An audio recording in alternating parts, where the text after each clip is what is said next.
Estoy con la doctora Verónica Molina. Gracias por sumarte, Vero. Un honor que estés acá compartiendo este momento y te agradezco especialmente tu tiempo, que sé que tienes una agenda apretada, así que bueno, gracias de verdad por sumarte. Un placer, un gusto estar acá con vos y con todos, compartiendo y conversando, reflexionando. Gracias. Bueno, te presento formalmente, en caso de que a alguien le interese indagar más. Vos sos médica, cardióloga, muy interesante. Bueno, especialista en constelaciones familiares y en psicotrauma familiar. Y también el tema colectivo, que vamos a ir hablando de esto. Y la formación que haces, Vero, que ofreces, también ofrece el, el trauma trifocal, digamos, ¿no? Con este enfoque. Lo Ujú. primero que te quería preguntar es de qué se trata este enfoque trifocal, qué significa, si nos querés contar un poco. Y cómo no. Bueno, primero quizás hablar brevemente sobre qué es el trauma, que me parece una definición necesaria, importante, para después ir hacia los conceptos de lo trifocal. Trauma no es la experiencia en sí, que muchas veces es intensa, perturbadora, desbordante, sino que es, además de la experiencia, es cómo nosotros respondemos desde nuestra neurofisiología, desde nuestra capacidad psíquica, emocional, de abordar eso que nos está pasando, ¿no? Ese desafío que aparece, con qué capacidad tenemos, o qué capacidad tenemos, o con qué recursos lo podemos afrontar.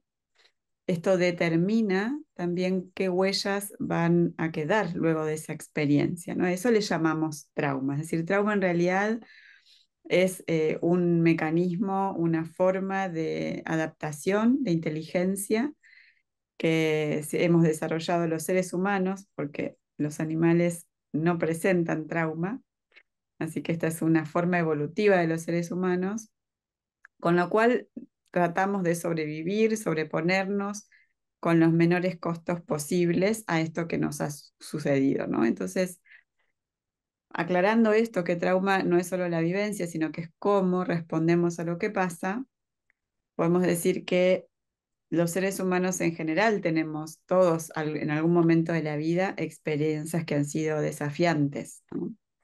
Desafiantes a nivel emocional, en nuestro desarrollo, desafiantes a lo largo de nuestra vida adulta, de pronto situaciones que pueden ser de violencia, un choque o un robo, o una situación difícil como puede haber sido un despido o un trabajo, o un conflicto permanente que no cesa con alguna persona, un compañero de trabajo, un colega, un socio.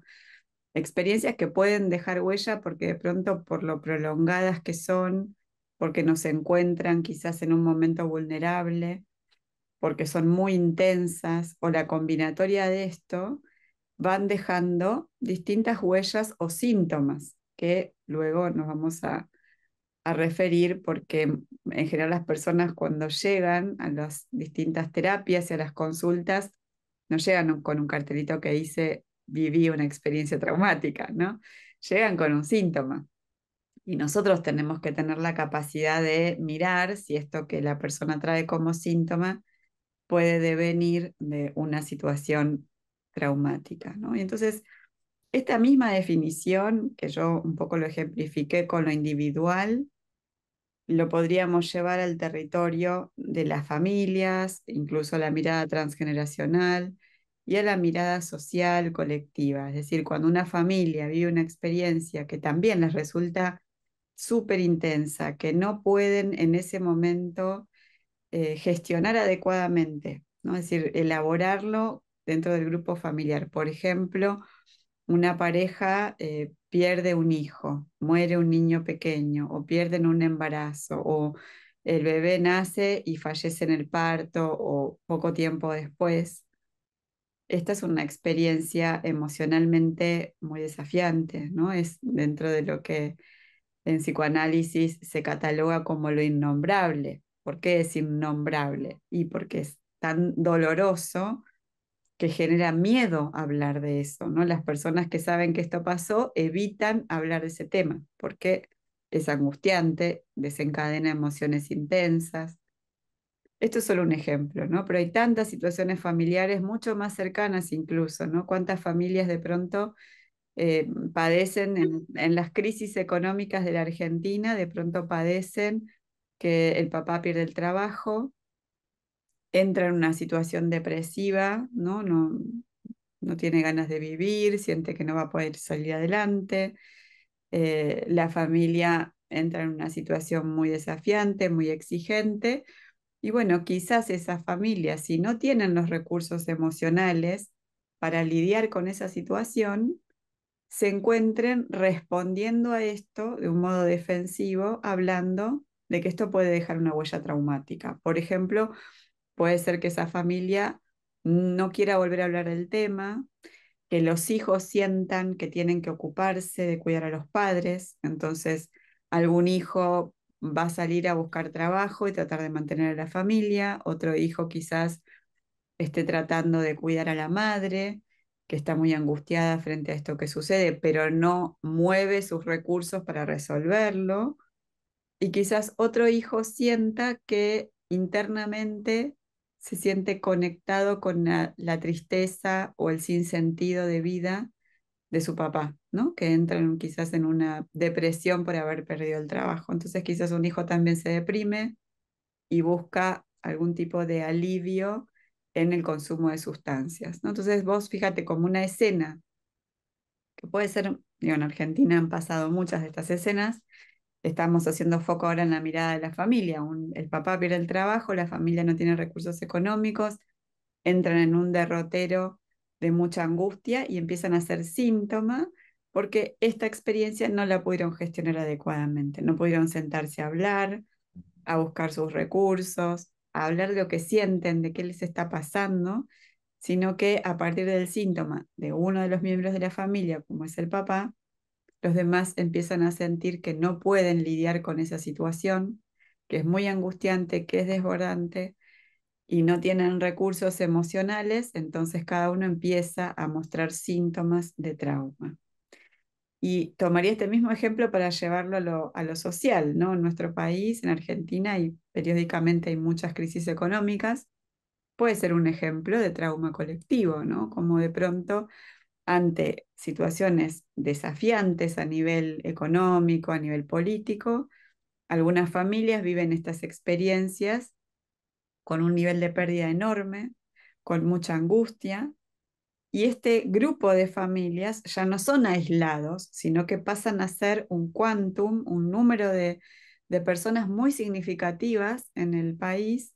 Entonces empiezan a operar dentro de esta trama colectiva como parte de ese grupo que está viviendo una experiencia en común, que es angustiante, que quizás los lleva a un lugar de congelamiento o de anestesia emocional porque no logran salir adelante de esta situación, ¿no? Entonces, el trauma social, el trauma colectivo es también una experiencia donde muchos dentro de un grupo, eso depende por supuesto de cuántas personas son y cuál es el evento, pero por definición lo que sucede en un trauma social es que muchas personas reunidas de alguna forma, por género, por cuestiones políticas, religiosas, por el país en el que están, por el grupo etario, distintas son las cuestiones que los reúnen, pero finalmente es un grupo significativo que vive una experiencia común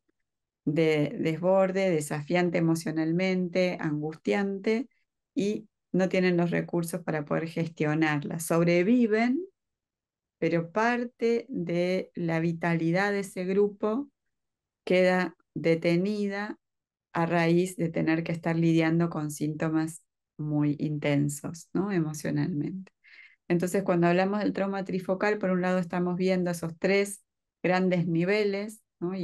Viste que están interconectados porque, por supuesto, cuando hay trauma colectivo hay familias y hay personas que están atravesados por lo traumático, pero son distintas dimensiones, ¿no? Y muchas veces miramos solo la dimensión individual del trauma y no tenemos la capacidad de alojar o de ampliar la perspectiva para ver si ese trauma individual en realidad no está inserto dentro de un trauma sistémico o de un trauma social, porque esto va a cambiar mucho la forma de abordarlo y también el nivel de síntoma que las personas hacen, ¿no? Y por otro lado, lo trifocal tiene que ver con una mirada más actual en relación al trauma, que incluye la perspectiva somática. Nosotros sabemos hoy en día que el trauma no es solo una respuesta de la mente, una forma de escindir eso que sucedió y que nos resulta muy angustiante o muy difícil de mirar.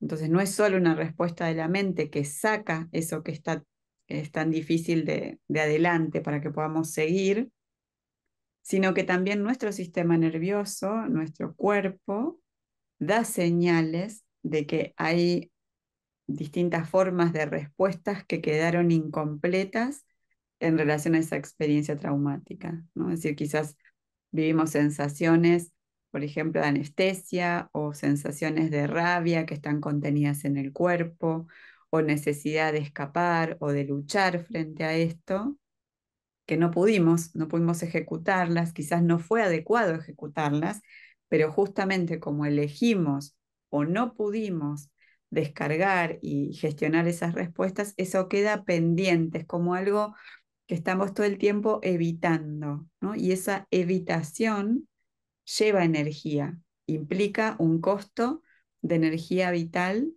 que está siendo utilizada en frenar esa respuesta, ¿no? Y a veces en no sentirla, en no tenerla consciente. Entonces, lo trifocal es un modelo teórico clínico que vengo desarrollando hace ya muchos años, que es de alguna forma la intersección entre la mirada biológica desde las neurociencias, la neurofisiología, también la mirada psicodinámica, porque ahí tenemos en cuenta, están presentes las emociones, los patrones cognitivos, las ideas que vamos armando respecto de cómo funcionamos y cómo funciona el mundo y todo lo que sucedió, y también la mirada sistémica y transgeneracional, y cómo todo esto está presente en el presente, operando en nosotros, repitiendo patrones de funcionamiento que tienen que ver justamente con todas estas capas de trauma, ¿no? Las personales, las sistémicas y las sociales. Claro, pero muy interesante y muy rico, porque es cierto, vos sabés que uno de mis autores favoritos, por decirlo así, un poco por fuera de lo que son las constelaciones o el trabajo terapéutico, es Foucault. Ujú. Viste que él aborda mucho el tema de los excluidos y cómo esos traumas del pasado de alguna forma siguen viviendo en nosotros. Me haces pensar mucho en eso, en la situación social que como grupos tenemos y cómo afectan las familias, ¿no? Un poco, digamos, por ahí, incluyendo esa parte sociológica. Total, claro. Bueno, si pensamos en ese sentido, nosotros como humanidad somos un cuerpo mucho más amplio de lo que nos representamos, ¿no? Entonces, en este sentido, un cuerpo amplio que contiene a todos tampoco habilita la exclusión.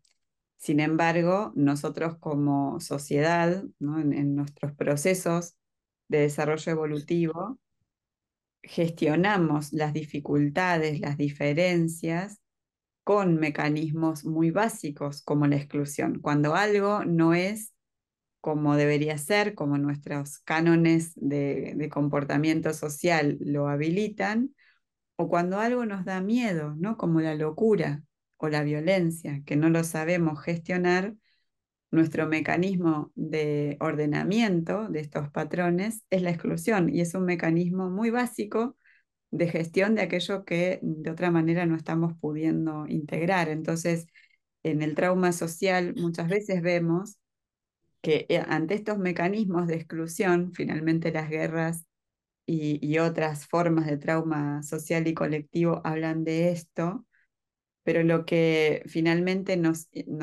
habilita a procesos de reparación y de reconciliación a nivel del trauma colectivo siempre es una metamirada, ¿no? Es una mirada que puede abarcar mucho más que lo que esa separación propia del trauma genera. Entonces, esa metamirada siempre propone incluir, aunque incluir no signifique que todos somos iguales, ¿no? Incluir significa respetar esas diferencias y justamente por integrar esa otredad, ¿no? Esa habilitación a que el otro es un otro, que tiene quizás otras maneras de pensar, de sentir, de vivir, de creer, ¿no? Creer en Dios en los sentidos más transversales y si querés transpersonales, sobre los que nos hacemos preguntas los seres humanos. Aunque haya ahí muchas diferencias, podemos a través de esa metamirada integrar esas diferencias, respetándolas, pero no volviéndolas modos y gestión de la diferencia desde el conflicto, ¿no? Sino más bien desde el respeto y la aceptación. Vos, en lo personal, ¿por qué pensás, Vero, que nos cuesta tanto esto que hablas, aceptar lo diferente del otro? Nombraste el miedo, pero en tu estudio, en tu experiencia, e incluso trabajando con personas en la trayectoria que tenés, ¿notás algo que decís, bueno, la diferencia nos atraviesa, nos asusta y nos separa, quizás por esto? ¿Hay cuestiones particulares, crees, o notables, digamos? Bueno, creo que un punto fundamental es nuestra dificultad en integrar la sana agresividad, ¿no? Nosotros venimos de milenios y generaciones donde en lugar de poder aprender a gestionar con un otro esta sana agresividad, que bueno, ahora si querés lo podemos profundizar un poco más, hemos aprendido de los otros, de los adultos que están en los roles de cuidado y que transmiten patrones de identificación, hemos aprendido dinámicas de violencia y no dinámicas de diferenciación y adecuada gestión de la agresividad. Entonces la violencia crece, ¿no? Cuando un padre no puede enseñarle al hijo a gestionar la agresividad en esa corregulación y lo que hace es violentar al hijo, golpearlo o violentarlo psicológica o emocionalmente, lo que le está enseñando al hijo es que así es como se vive, así es como se gestiona tal dificultad, ¿no? Entonces, esto sucede, por supuesto, porque ese padre seguramente tampoco pudo aprender esto sanamente de sus padres o del medio adulto en el que creció, los maestros, los docentes o quien fuera, ¿no?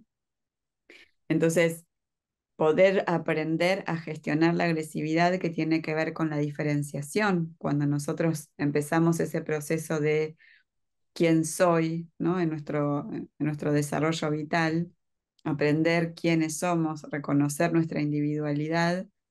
Esto ya implica un proceso donde la agresividad tiene que estar en juego. Para poder separarnos, necesitamos decir no, que es lo que sucede en la primera infancia, alrededor de los 3 años, y luego se reedita en la adolescencia, ¿no? Los adolescentes rebeldes o esa rebeldía de la infancia que ocurre en esa primera etapa tiene que ver justamente con mecanismos psíquicos donde la agresión nos permite separarnos de aquello con lo que estamos profundamente identificados y amamos tanto, ¿no? Que es la familia, la madre, el padre, los modelos que operan en la familia. Entonces, ese proceso de diferenciación y de individuación requiere de una habilitación a esa capacidad de poder decir no, a esa capacidad de poder confrontar un poco con esas figuras, esa confrontación, si los padres pueden sostener, ¿no? El desafío que trae esa rebeldía del hijo o esa disposición del hijo, ¿no? A negar algo simplemente para poder decirse sí a sí mismo. Si los padres se permiten y tienen capacidad de sostener ese proceso sin violencia, sino acompañando esa necesidad de establecer, ¿no? Esta agresión de la que hablo, que no es violencia, esa agresión es poder decir no, es poder decir acá estoy yo, es poder cerrar la puerta y encontrarse en espacios íntimos y privados, ¿no? Es esa puerta que se cierra del adolescente que le dice, acá no entrás a los padres, no para dejarlos afuera, sino para encontrarse a sí mismo.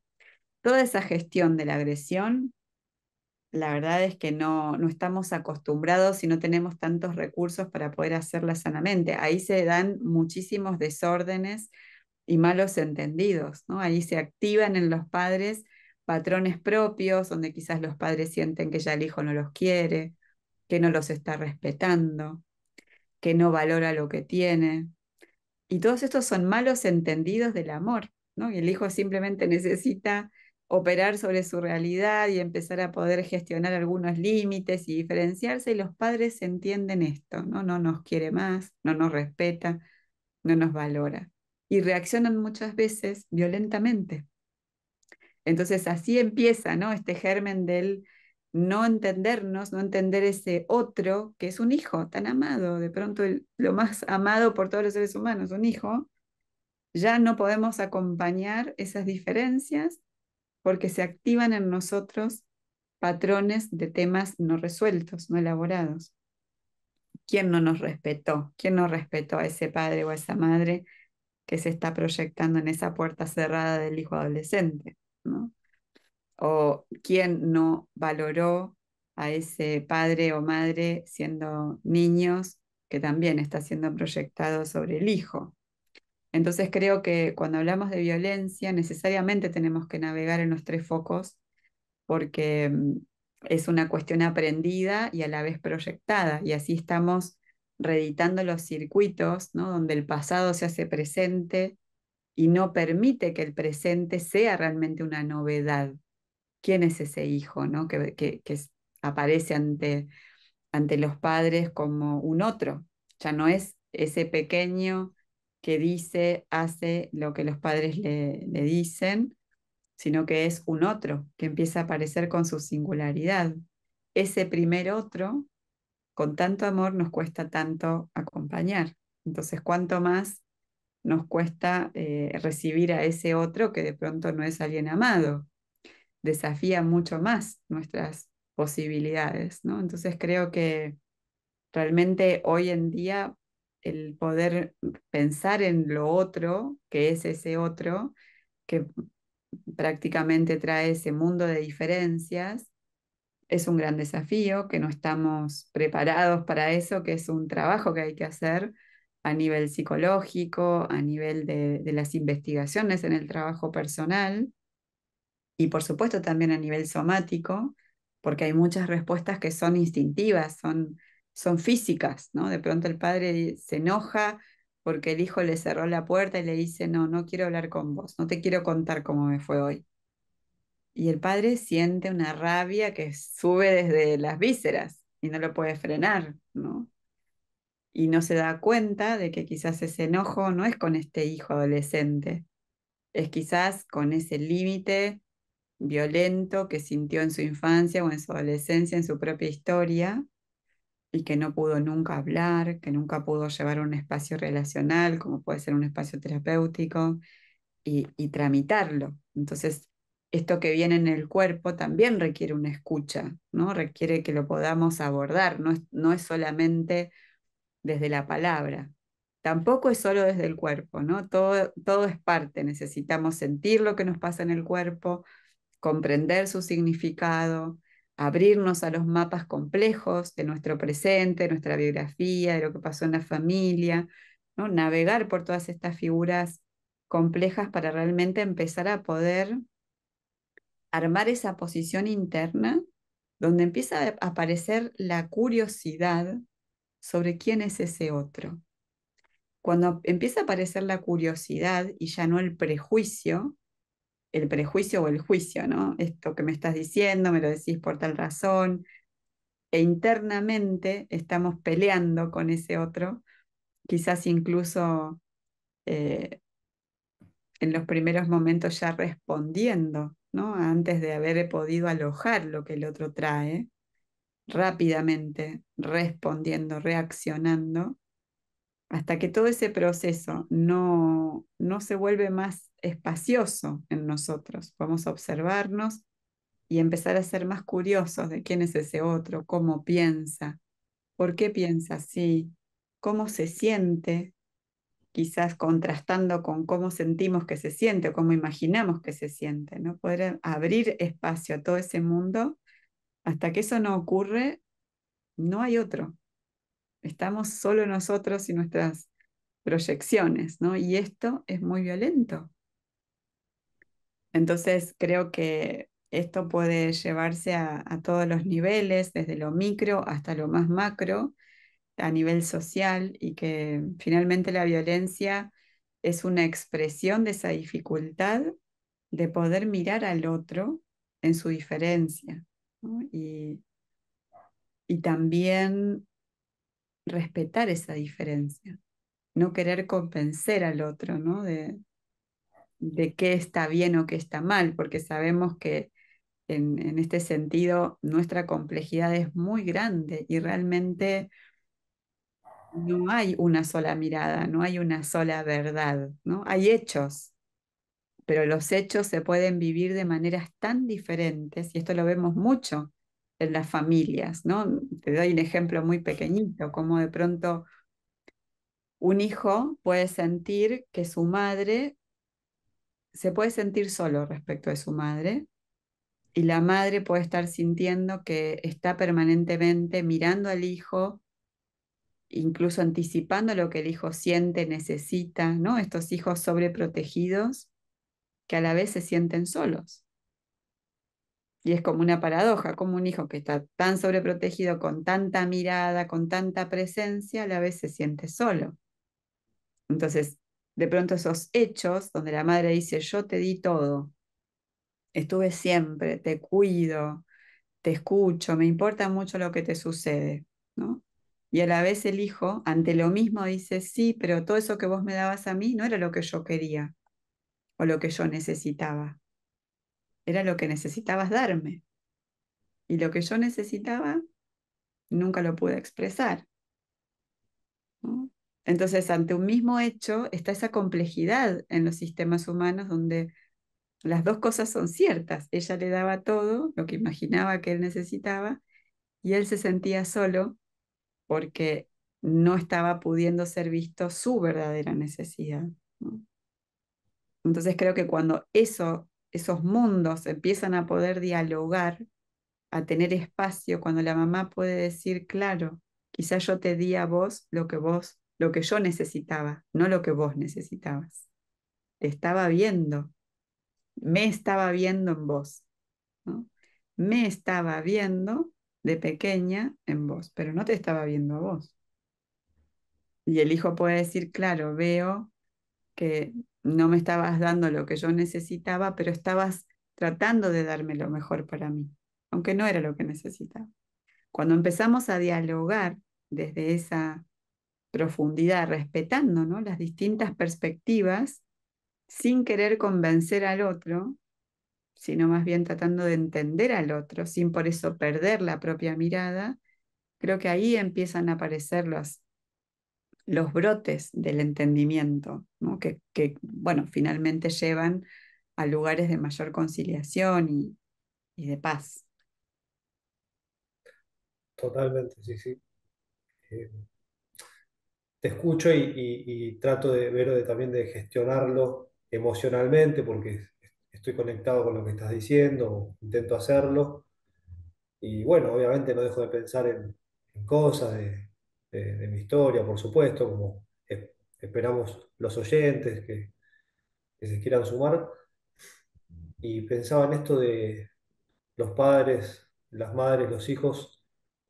eh, yo escuché muchas veces a los padres, a un padre decir, no, yo a mi hijo le voy a dar todo lo que yo no tuve, Claro, esto que hablabas, pero con una convicción muy fuerte, ¿no? De que eso es. ¿Esto a qué se debe? ¿Por qué? ¿No? ¿Por qué ese convencimiento de que es esto? ¿No? Lo que yo no tuve es lo que te voy a dar. En vez de recibir a ese otro como un otro, por más que es tu hijo, ¿no? Sí. Bueno, ahí hay varias cuestiones, ¿no? Pero lo primero que me parece importante es que cuando queremos darle a un otro lo que nosotros hubiéramos necesitado, aparecen dos temas. Primero, no estamos viendo al otro y sus necesidades, que pueden ser parecidas o pueden ser diferentes a las nuestras. Y aparece una necesidad de satisfacer o calmar, sería mejor calmar un dolor, curar una herida en el otro, pero que en realidad es nuestra. Es decir, hay algo pendiente con la propia historia ahí, ¿no? Pendiente con el niño que fuimos y los padres que tuvimos, ¿no? En esa etapa. Entonces, acá se empiezan todos los enriedos, ¿no? Cuando un hijo llega y los padres le quieren dar lo que hubieran necesitado, están armando una nueva edición de los enredos familiares, ¿no? Es como otra temporada, donde más que darle al hijo lo que necesita, le están mirando en el hijo a ese niño que fueron. Entonces el hijo se va a sentir solo en muchos momentos, porque el hijo siente que esto que le dan no se lo están dando a él. Es como si el hijo pudiera ver que es una especie de pantalla en blanco donde se está proyectando una imagen de otro niño, de otra época, y donde la escena es que él no es el niño y los padres no son sus padres, ¿no? Esto se siente y esto también trae consecuencias, ¿no? Porque el hijo se va a sentir solo y muchas veces ante esa sensación de no ser mirado o de no ser respetado en sus necesidades, el hijo va a hacer síntomas, hasta que después no quiere hacer más síntomas porque ya siente que no vale la pena. Pero mientras haya una esperanza de que haya un cambio, va a ser síntomas. Es decir, el síntoma acá también lo estoy trayendo como algo que está mostrando de algún modo una forma de salud, ¿no? El síntoma está hablando de la salud, no de la enfermedad. Si el síntoma aparece en un mundo relacional o incluso en el mundo este, intrapsíquico o psicosomático, aparece cuando todavía hay esperanzas de que haya alguien ahí que pueda escuchar esa señal, ¿no? Como si estuviéramos en el medio del océano y se lanza una bengala pidiendo auxilio. El síntoma es esa bengala. Se lanza la bengala porque hay una esperanza de que alguien pueda ver esas luces, escuchar ese sonido y venir al rescate. Entonces, a veces los síntomas aparecen en un niño, por ejemplo, un niño que no duerme, un bebé, o un niño que se porta mal, que tiene permanentemente conductas desadaptadas, berrinches, caprichos. Si eso es un síntoma, en realidad lo que tenemos que hacer no es apagar el síntoma, sino escucharlo. ¿Qué nos está mostrando ese síntoma? Y bueno, quizás ese síntoma está mostrando que a ese niño que los padres piensan que le dan todo, le están dando todo a la persona equivocada, porque no es el niño. Le están dando todo a los niños que fueron. Y eso el hijo lo siente. Entonces lo expresa, ¿no? Y creo que si los padres pueden abrir esta mirada, ¿no? Porque obviamente los padres cuando dicen esto, le voy a dar todo lo que yo no tuve, lo hacen con el mayor amor. Piensan que eso es lo mejor que pueden hacer para su hijo. No tienen conocimiento de esto que estamos hablando ahora. Y ahí es donde, bueno, el trabajo terapéutico, el trabajo de constelaciones familiares, el trabajo con el trauma, aportan un enorme valor, porque es la única manera, es hacer una mirada hacia adentro, ¿no? Llevar la mirada hacia adentro es la única manera de revertir estos patrones. Si no hay conciencia de todo esto, no hay ninguna posibilidad de trabajarlo. Y como padre, como madre, nosotros estamos hablando de esto, Vero, ¿cómo te puedes dar cuenta?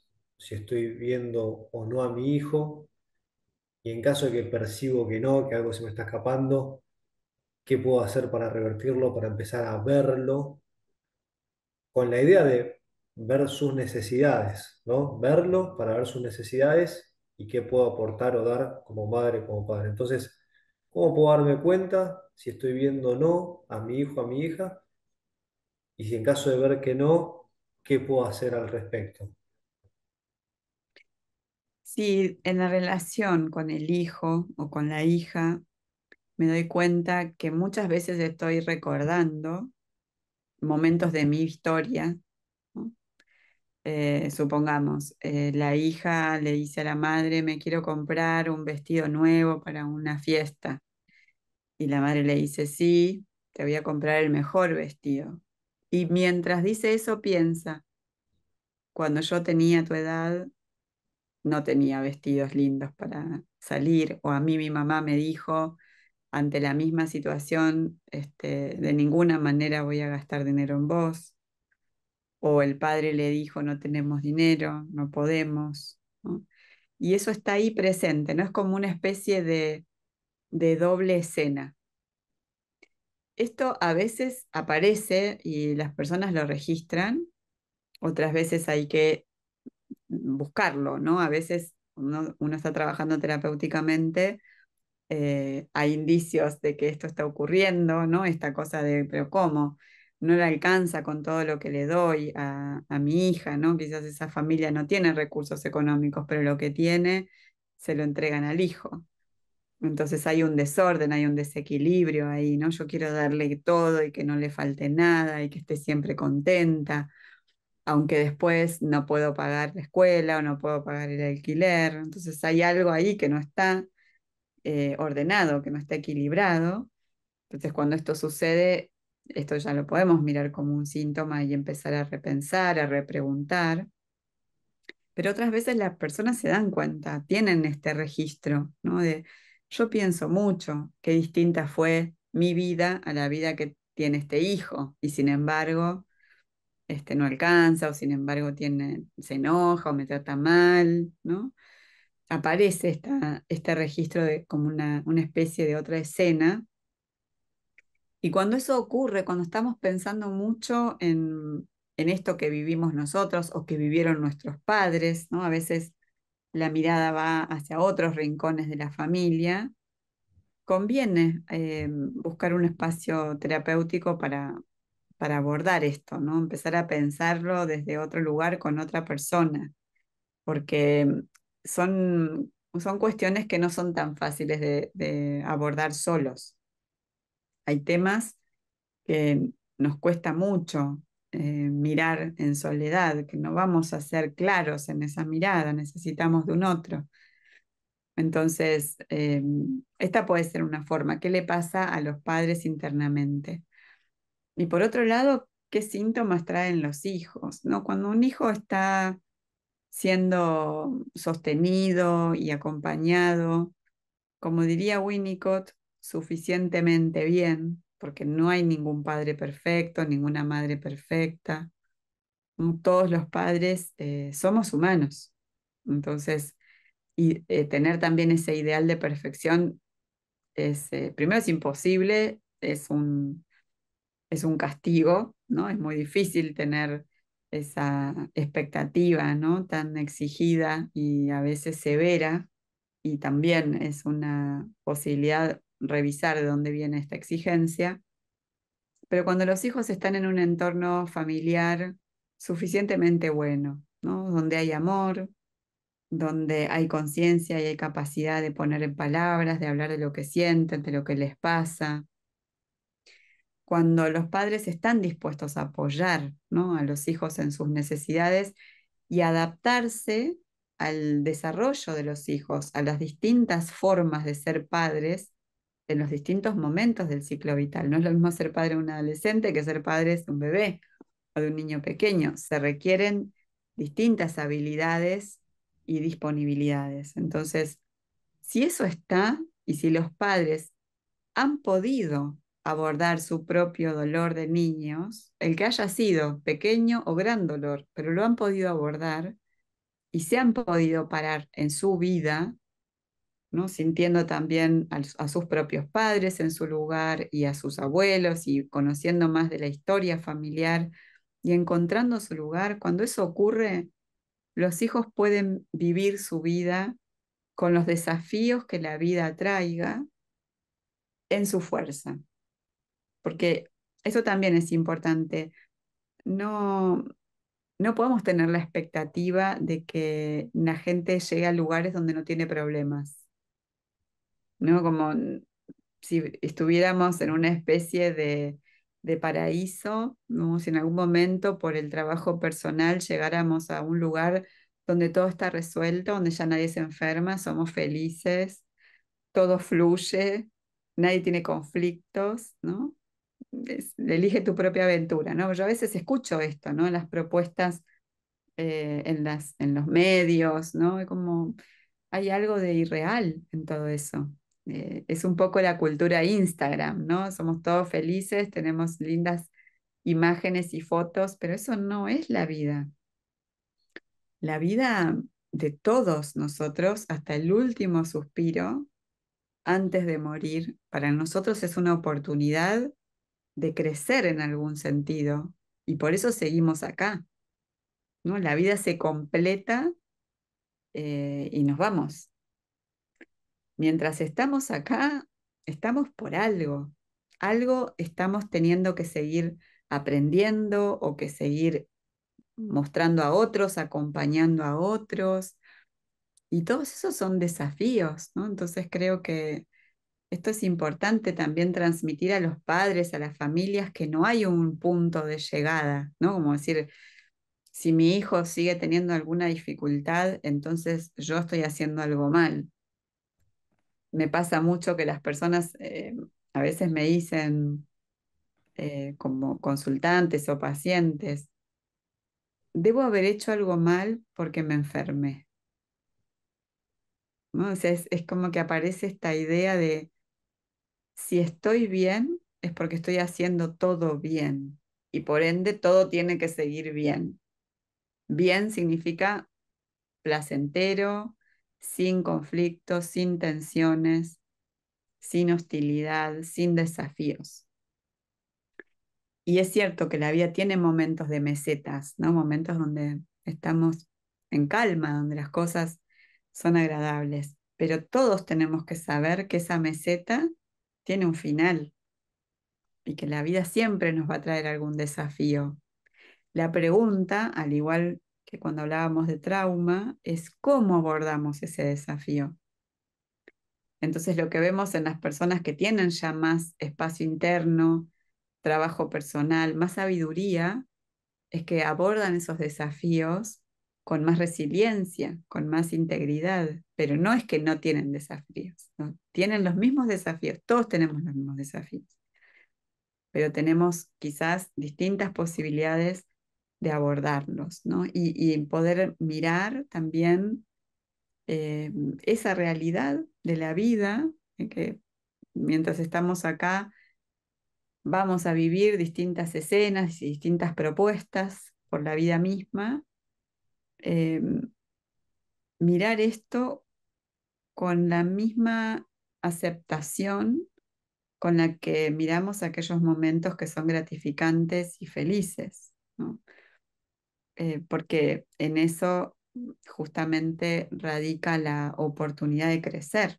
Nosotros en general crecemos en la dificultad, ¿no? Es difícil si te sacaste un 10 en el examen o un 9 en el examen, que te pongas a ver qué no estuvo bien o qué podría haber sido mejor. Pero si te sacaste un 2 vas a estar mirando qué no hiciste bien, ¿no? Para aprender para la próxima. Entonces hay algo de esto que bueno, que es así, es la naturaleza de la vida y que es importante no pelearnos con eso, sino encontrar la manera fluida de llevar los momentos desafiantes y volverlos aprendizaje. Sí, totalmente, Vero. Y pensaba mucho respecto a lo que decís de el asentimiento que tanto se habla en constelaciones familiares. Bueno, yo estuve en talleres tuyos, por suerte, una experiencia sanadora, maravillosa, muy agradecido de poder haber asistido a esos espacios. Y se habla mucho de esto, ¿no? Del asentimiento, sobre todo en los momentos difíciles de la vida, pérdidas, duelos inesperados, enfermedades, bueno, vejez también, que trae muchas cuestiones, todas estas cosas de la vida.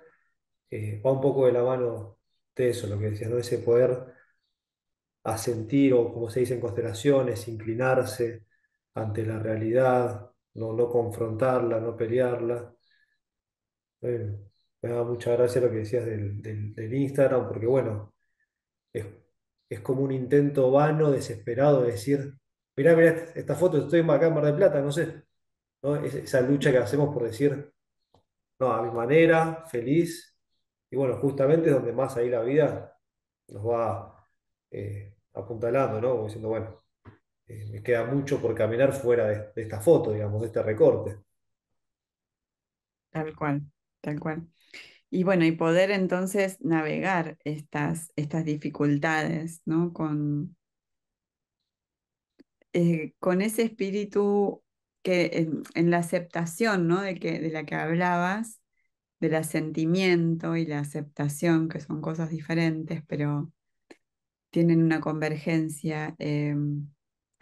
Esto nos invita y a la vez surge de poder apoyarnos en una plena confianza en la vida.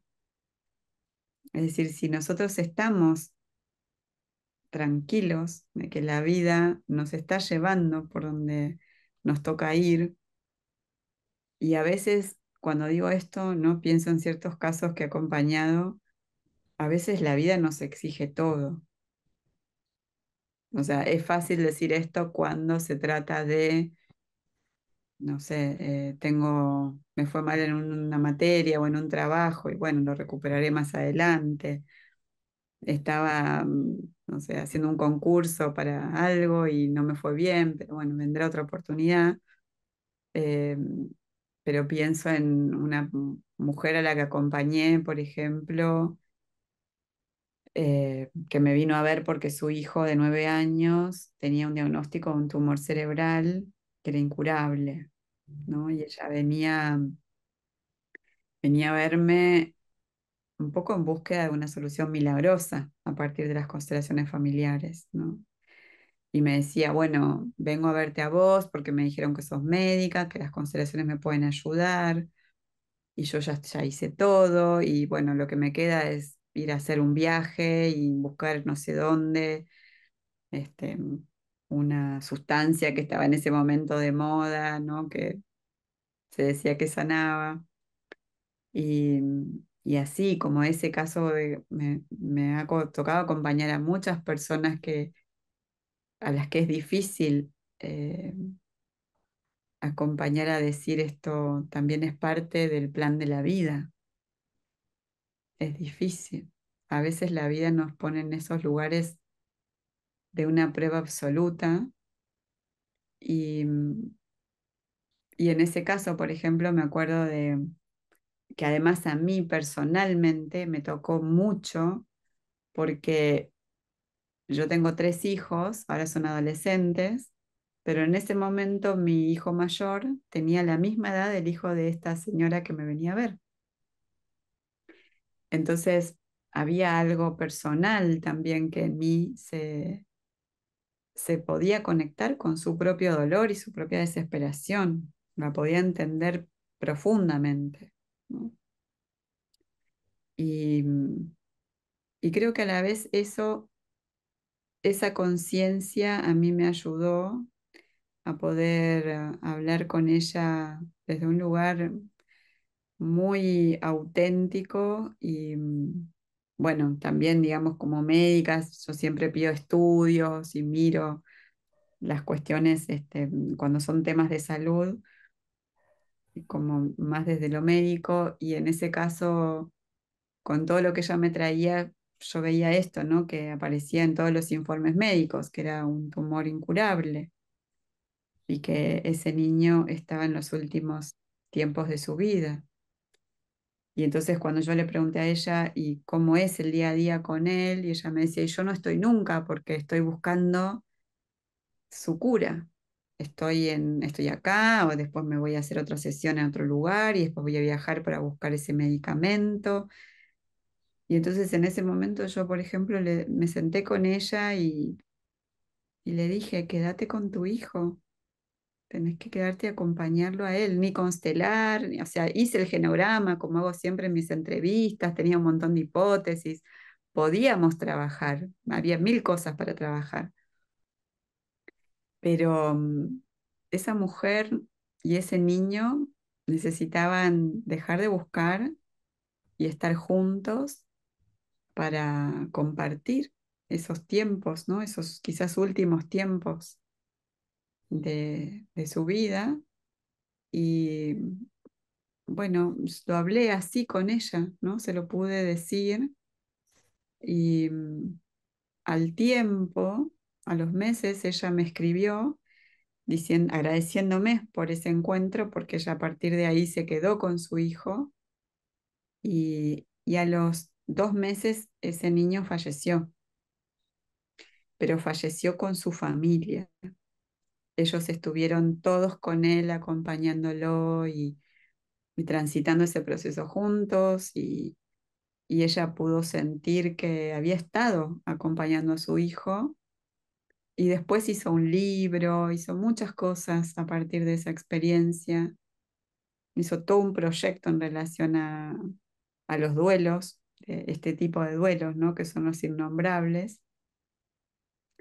Em, y bueno, me surgía traer este ejemplo, ¿no? Como a veces decimos el asentimiento, no es siempre tan fácil, ¿no? Es como yo siento en eso un profundo respeto a veces por las experiencias tan dolorosas que algunas personas viven y a la vez, bueno, la lucecita, ¿no? Que aparece cuando miramos esta idea de asentir. Hay una lucecita en el final del camino que nos guía para poder acompañar, pero es muy importante ser muy respetuosos con el dolor del otro, ¿no? Y los tiempos del otro y los procesos de cada persona, porque así como te puedo contar ese caso, te puedo contar otros donde eso no funcionó así, ¿no? Y también era respetable. Entonces, creo que trabajar con el dolor humano, que finalmente es lo que hacemos cuando trabajamos sistémicamente, cuando trabajamos con trauma, trabajar con el dolor humano también nos exige desarrollar ese profundo respeto y esa honra ante las diversas experiencias que las personas viven y cómo las viven. Ser simplemente alguien que pueda acompañar, creo que eso es mucho ya. Sí, la verdad que sí, pero qué impactante que esta madre haya podido hacer algo después, ¿no? Esto que decías del libro, los proyectos, me parece muy fuerte eso, bueno, trayendo lo que estamos hablando de las constelaciones y demás, yo no conozco en profundidad todo, pero ese sí a la vida que habla Hellinger, las constelaciones, ¿no? Esa invitación al futuro después de ese asentir, ese sí. Bueno, en esto que contás se ve, porque lo fácil o lo natural, entre comillas, quiero decir, o una posibilidad grande es quedarse ahí en ese dolor, ¿no? Sin embargo, reciclarlo, hacer algo, habla también del trabajo de esta persona. Ujú, totalmente. Sí, y que son situaciones muy desafiantes y que también hay que poder acompañar, ¿no? Me viene también otro recuerdo de otra paciente que había fallecido su hija adulta, pero muy joven, una muerte súbita, así de un modo muy inesperado. Y ahí tocamos de nuevo lo traumático, ¿no? El trauma familiar, todos estos son ejemplos de trauma familiar. y a ella la acompañé mucho tiempo en ese proceso de duelo.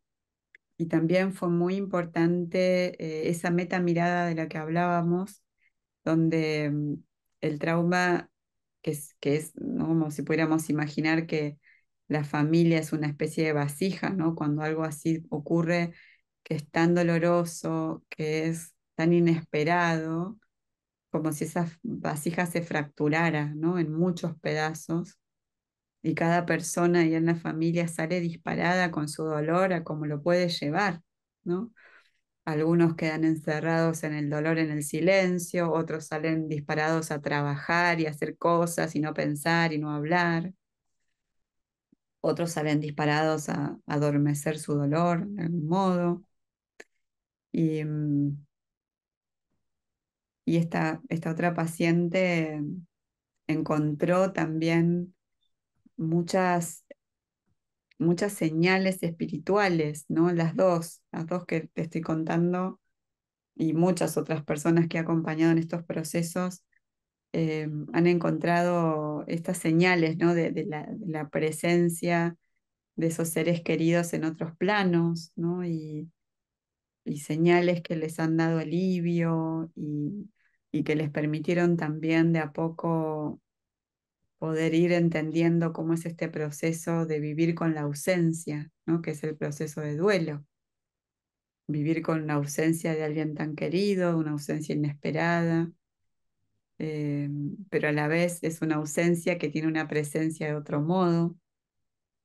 Entonces, la espiritualidad en ciertos casos también es un soporte muy importante, ¿no? Cuando el dolor humano es desbordante, hay una vasija que contiene más y ese es el lugar de lo espiritual, es el lugar de lo místico también, ¿no? Cuando aparece el misterio del sentido de ciertas experiencias, este límite entre la vida y la muerte nos, que nos interpela, ¿no? Nos invita también a veces a encontrar ahí ciertas respuestas o formas de poder transitar el dolor y vivir, ¿no? Vivir y vivir vivos, no simplemente estar, sino realmente sostener y estar en la vida, que es un desafío mucho mayor. Sí, tal cual, Vero, y me encanta esa frase que acabas de decir, vivir vivos, porque entiendo que también todo el trabajo que haces en el Instituto de Constelaciones Familiares, tanto de las formaciones que ofreces como médica, como psicoterapeuta o facilitadora, consteladora familiar, como los talleres o el trabajo individual y demás, me parece que apunta un poco a eso, a vivir, como decís recién, vivos en la vida, disponibles, como se dice hoy en día, ¿no? Como una planta saludable, ¿no? Que crece con propósito y se la riega y me parece que la filosofía que conversamos va un poco en esa línea, ¿no? Ujú, ujú. Este modo de estar. El trabajo de constelaciones familiares en el fondo, como lo más esencial, creo que tiene que ver con esto, ¿no? Con la dinámica entre la vida y la muerte, que no es necesariamente la muerte real, a veces es la muerte simbólica, pero que siempre está conectado con esto que nos retira de la vida, ¿no? Que a veces es este amor hacia alguien que se fue y que no nos permite estar acá, porque es tan grande la añoranza que pareciera que todo lo que nos hace vivir está con esa persona que se fue. Y creo que un aporte enorme de este trabajo es visibilizar con tanta claridad qué contiene esa dinámica de vida-muerte, ¿no? Que desde el psicoanálisis, cuando Freud lo descubre, lo trata más como una fuerza destructiva y nosotros podemos ver como, sí, muchas veces está lo destructivo, pero en el fondo siempre hay un amor, ¿no? Siempre hay una intención, un anhelo, un deseo de estar con alguien, de no separarnos de alguien, de ser leales a alguien, de compensar algo. Entonces, este trabajo permite con una claridad increíble poder abrir esa dimensión y que quede mucho más disponible para el proceso consciente, ¿no? Porque si no, lo tanático es como una especie de agujero negro que nadie sabe qué lo compone, ni hasta dónde llega, ni qué lo limita, ¿no? Es más como un misterio. ¿Qué hace que las personas entren en lugares destructivos o melancolizados o depresivos, ¿no? Es a veces tan difícil llegar ahí con la palabra, o la palabra queda como una rueda que gira en el vacío, ¿no? No termina de poder encarnar, ¿no? Y este trabajo en ese sentido, y en muchos otros, pero me parece que este es un punto esencial, nos permite en poco tiempo entrar en lugares tan corporalmente verdaderos, ¿no? Tan fehacientes, que después de eso empieza todo el proceso, ¿no? De cómo traernos a la vida, cómo elaborar esos duelos, cómo dejar ir, cómo dejar de llevar por otros, un montón de dinámicas que están detrás, pero ya estamos en otro nivel cuando podemos mirar qué hay ahí, ¿no? Así que esto creo que es un aporte fundamental, porque finalmente los que estamos hace muchos años en este trabajo, con otros, pero siempre es con uno mismo, porque para mí no existe la posibilidad de seguir trabajando con otros si uno no está despierto, ¿no? E interpelado permanentemente por lo que traen los pacientes, por las dificultades también que a veces aparecen por el trabajo mismo, por los límites que ofrece el trabajo. No estamos mirándonos de alguna forma también en nuestro proceso. Entonces, los que estamos hace muchos años, creo que en general podemos decir que estamos más vivos. No que no nos pasan cosas a todos, ¿no? Pero creo que estamos más vivos, que estamos con más herramientas para abordar, bueno, los desafíos de crecimiento que la vida a todos nos trae, ¿no? Y ese estar más vivos es producto de habernos dejado atravesar por este trabajo y esa búsqueda sobre la vida y la muerte. Sí, y qué lindo porque también de esta forma se puede ofrecer hacia lo colectivo, porque somos muchos los que necesitamos estos espacios, estos lugares para sanar. Bueno, el linaje familiar es grande y nos atraviesa una historia que a veces no somos conscientes, pero que está. A mí me ha pasado en talleres tuyos de, mirá, esto que pasó está resonando hoy en día con este tema que tengo. Quedarme muy impresionado con eso. Así que bueno, también es lindo por ese lado que haya capacitaciones constantemente y progresos, ¿no? Cómo se arraiga en lo colectivo también. Eso es lindo. Sí, y creo que estamos en una época donde lo colectivo empieza a tener más necesidad de aparecer también, ¿no? En lo terapéutico, posiblemente porque haya más conciencia, porque se está hablando más de trauma a partir de la pandemia, porque quizás ya hay más personas que tienen capacidad de sostener emociones y conciencia de esos niveles de campo colectivo. Y a la vez creo que es como la mayor deuda que tenemos con los procesos de trabajo personal. El trabajo con el trauma colectivo no tiene mucho tiempo de experiencia, ¿no? Sin embargo, tenemos tantas capas y capas de trauma colectivo debajo de nuestros pies, ¿no? O dentro de nuestro cuerpo.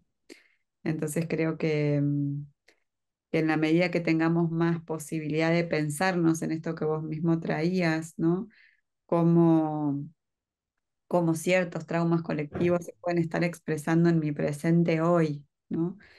Cómo quizás el miedo que hoy tengo a, no sé, a que no me alcance el dinero o a perder todo, de pronto viene de la experiencia de trauma colectivo de los ancestros que se fueron emigrando con muchos otros, ¿no? de su país de origen.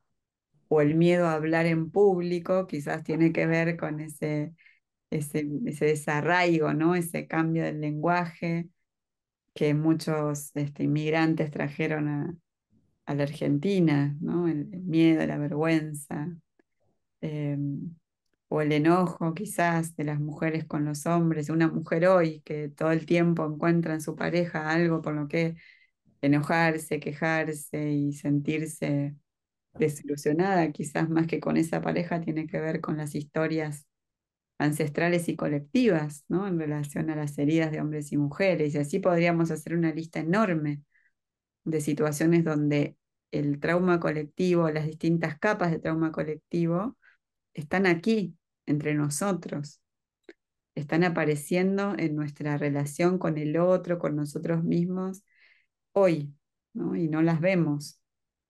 Entonces, es importante abrir esa pregunta, abrir esa investigación en cada uno, porque también cuando nos vamos liberando de esas capas de congelamiento, de adormecimiento o de respuestas condicionadas por las experiencias traumáticas, empezamos a ser nosotros mismos, ¿no? Como el gran regalo del trabajo con el trauma es la autenticidad. Empezamos a ser, ¿no? Cuando dejamos de estar atravesados por inhibiciones o por respuestas que finalmente no son nuestras, ¿no? Fueron prestadas, fueron heredadas, las aprendimos, pero ese quién soy, esa libertad de poder elegir cómo responder en el presente a los desafíos del presente, es más un fruto del trabajo en todas estas capas que una condición de nacimiento. Claro, como, como despejando la X, como una ecuación. Claro, Bueno, quién sos por fuera de esta lealtad, de esta creencia, mandato, es re interesante y es una búsqueda, imagino. claro, tal cual. Ujú. Bueno, Vero, muchas gracias. Me estoy fijando el horario para respetarlo, así que me parece un lindo cierre esto que traes de la búsqueda, de la autenticidad, quién soy y que requiere un trabajo personal, indudablemente, y también me quedó mucho esto que dijiste, que a veces necesitamos un otro, ¿no? Y ahí entran estas personas, la figura terapéutica del que acompaña, del que escucha, del que devuelve también, y creo que va un poco de la mano, ¿no? En la búsqueda de esa autenticidad para una felicidad genuina, lo más cercano a una felicidad genuina, y ese acompañamiento al que nos disponemos que un otro ingrese en nuestra vida, ¿no? Creo que eso es una linda metáfora también del trabajo personal, la verdad me encantó. Mm. Así que Así. bueno, gracias por tus palabras. No sé si querés agregar algo más. Adelante.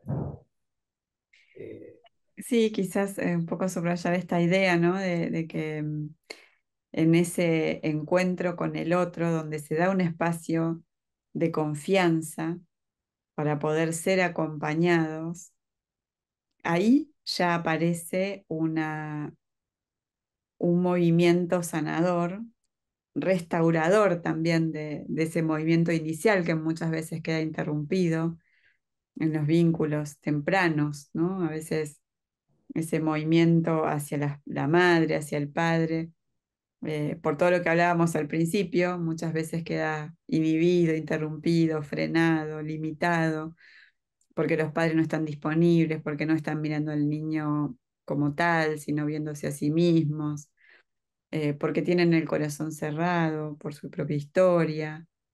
Entonces, cuando estamos con alguien en un espacio terapéutico, en una constelación, en un proceso de trabajo personal, cuando estamos con alguien, está ahí para nosotros, que nos puede sentir, que puede respetar lo que nos pasa, hasta dónde estamos disponibles a avanzar, que realmente está ahí escuchándonos.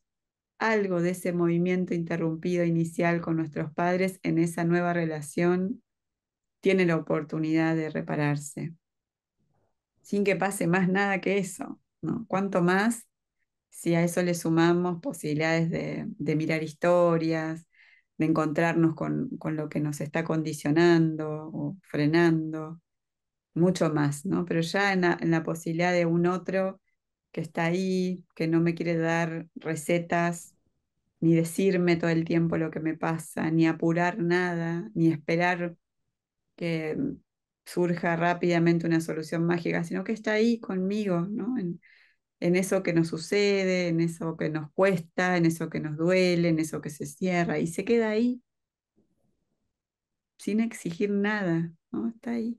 Ahí ocurre la magia, ¿no? Es en la relación. Y después, de nuevo, surge todo lo otro que es además tan potente y rico. Pero a la vez, si todo eso potente y rico aparece, pero acá en la relación entre el facilitador, el terapeuta y el consultante no está esa confianza y esa sensación de que acá hay alguien que está conmigo, ¿no? Conmigo como estoy, con lo que puedo y con lo que no puedo, con lo que me sale y con lo que no me sale, que está conmigo. Si eso no está, seguro que ese otro trabajo no va a poder llegar muy lejos. Entonces, es tan Sí. importante esa relación. Y te pregunto, siguiendo ese orden que plantean las constelaciones, ¿está desde ese lugar ordenado? ¿O cómo lo ves? Es un poco así. Claro, el primer lugar donde un facilitador tiene que trabajar es en poder acompañar al consultante, en realmente poder acompañar, poder sintonizar, poder sentirlo y sentirse, ¿no? Y poder respetar hasta dónde esa persona puede ir en ese momento. Y eso es un arte, ¿no? Porque cada persona es diferente, porque hay cosas que de pronto pueden al facilitador cerrarlo o abrirlo más, tener más disponibilidad para un tipo de personas o para un tipo de historias que para otras. No es tan importante eso, es más importante saber dónde estamos, ¿no? Poder sentir al otro. Si el consultante, el paciente se siente sentido, se siente respetado en lo que le está pasando, todo lo demás va a funcionar bien, va a ser bueno. Así no se llegue a mucho. Pero si al revés hacemos grandes constelaciones, pero la persona se da cuenta de que el facilitador está más interesado en la constelación que en él, o en tener una idea de lo que le pasa y decirle lo que le pasa y darle de alguna forma soluciones mágicas, pero no está sintiendo la persona, entonces ya ahí hay de nuevo una separación. Y esa separación es justamente lo traumático, lo inicial, ¿no? Entonces, por eso yo hago mucho hincapié siempre en las formaciones, en las supervisiones, en que no es tan importante la constelación. Es más, una constelación se mueve sola, ¿no? Si uno está en sintonía con el consultante, a veces ni hay que pararse, ni hay que preguntar nada, porque una constelación es la exteriorización del mundo interno de una persona. Si esa persona se siente en confianza, ese mundo se va a mover, se mueve adentro y se mueve afuera. Pero si esa persona siente miedo del facilitador, porque si le digo tal cosa me va a retar, ¿no? O si le digo que estoy enojada con mis padres o que siento mucho dolor y que no los quiero ver o lo que sea por la historia, no lo puedo ni decir porque ya se va a enojar conmigo, ya no hay confianza.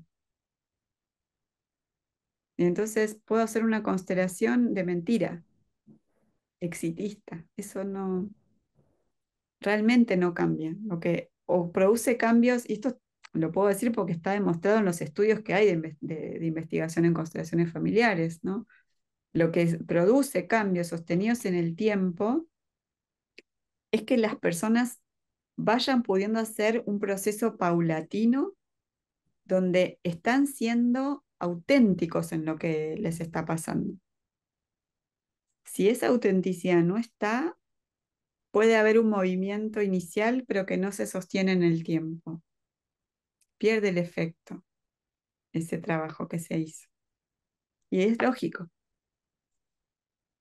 En cambio, si las personas van pudiendo dar pasos pequeños, pero auténticos, ¿no? Por eso yo hablo mucho de las frases cerradas, ¿no? Yo tengo un artículo escrito sobre frases que le llamo las frases reparadoras, o frases esenciales, y hablo mucho de las frases cerradas, que son tan sanadoras como las frases abiertas.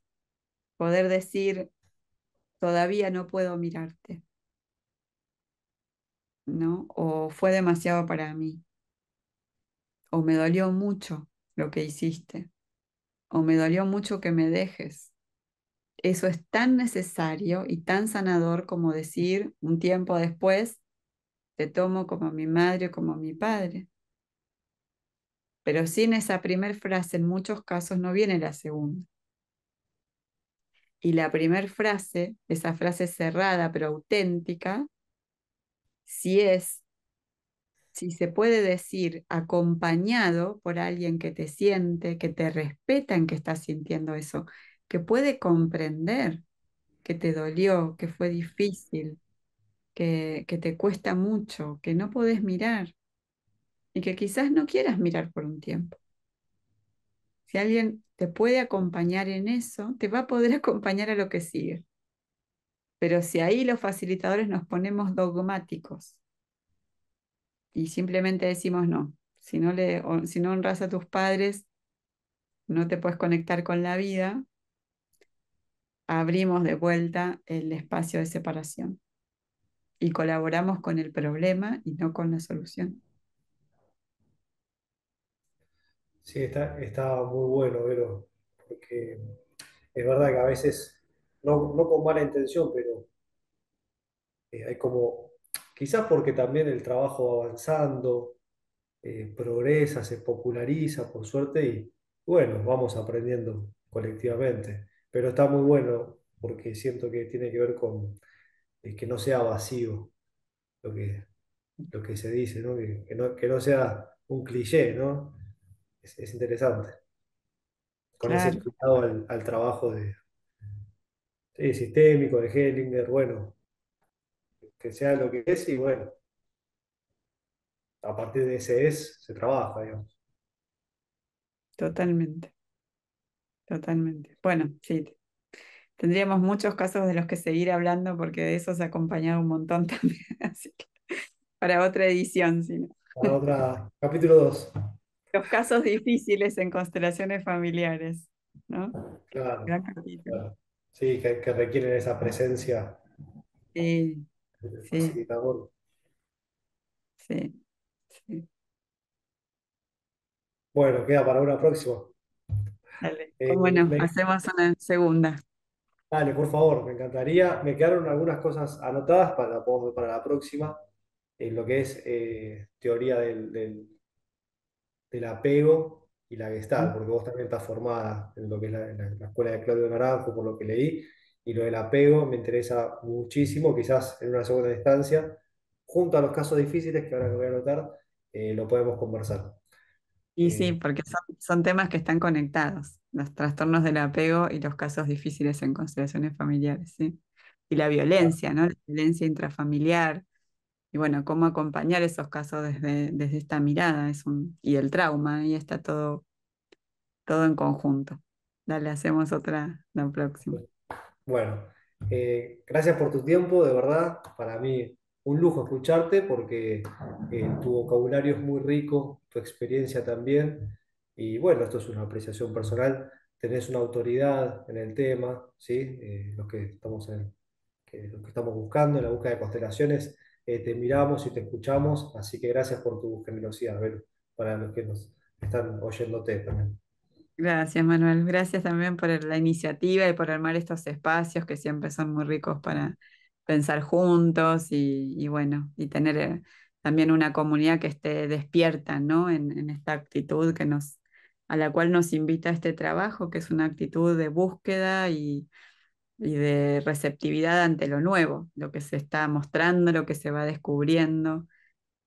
Creo que esto es un desafío, no quedarnos en una idea de que ya sabemos, sino seguir con ese espíritu abierto y creativo del campo fenomenológico en nosotros mismos. Así que gracias también por crear el espacio. Bueno, muchísimas gracias, Vero, y estamos comunicándonos. Un Dale, fuerte como no, abrazo. un cariño y saludos a todos.